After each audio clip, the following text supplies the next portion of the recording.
Tampilan nasi bento ini kemasannya dibuat menarik agar menggugah nafsu makan anak. Nasi bento ini dilengkapi dengan ayam katsu dan beberapa jenis sayur. Pembuat nasi bento Nabila menerangkan, peminat nasi bento di Palembang biasanya orang tua yang bermasalah dengan nafsu makan anak mereka. Saat pandemi ia menerima puluhan kotak pesanan.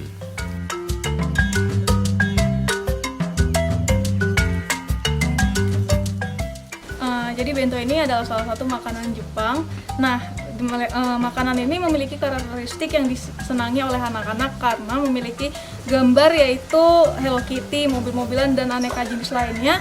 Selain itu, bento ini membuat nafsu makan anak lebih bagus karena penataan sayur-sayurannya yang tepat sehingga anak-anak lebih nafsu makan.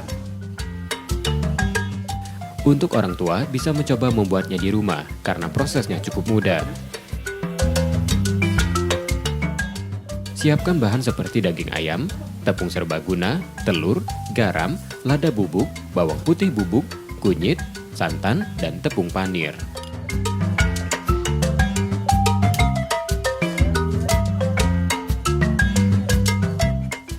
Buat olahan ayam katsu, setelah dipotong sesuai keinginan, balurkan potongan ayam dengan tepung serbaguna, tepung panir, dan celupkan dalam telur kocok.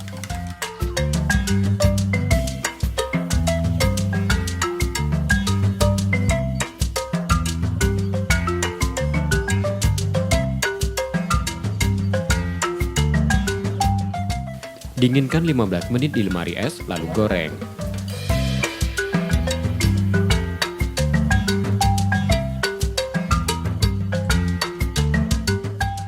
Untuk nasinya, beras, kunyit, serai, daun salam, santan, dan garam. Arun sebentar lalu kukus 45 menit.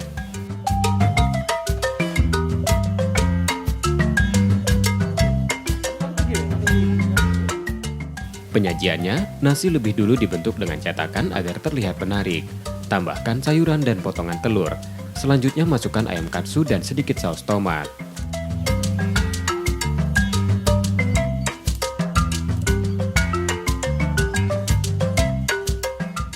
Nasi bento ini tak hanya anak yang menyukainya, tapi juga kalangan dewasa, karena rasa nasi bento ini juga cocok untuk lidah orang dewasa.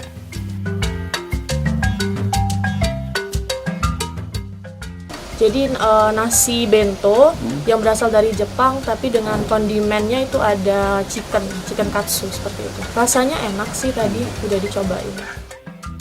Satu kotak nasi bento ini dijual bervariasi, mulai Rp25.000 sampai Rp30.000.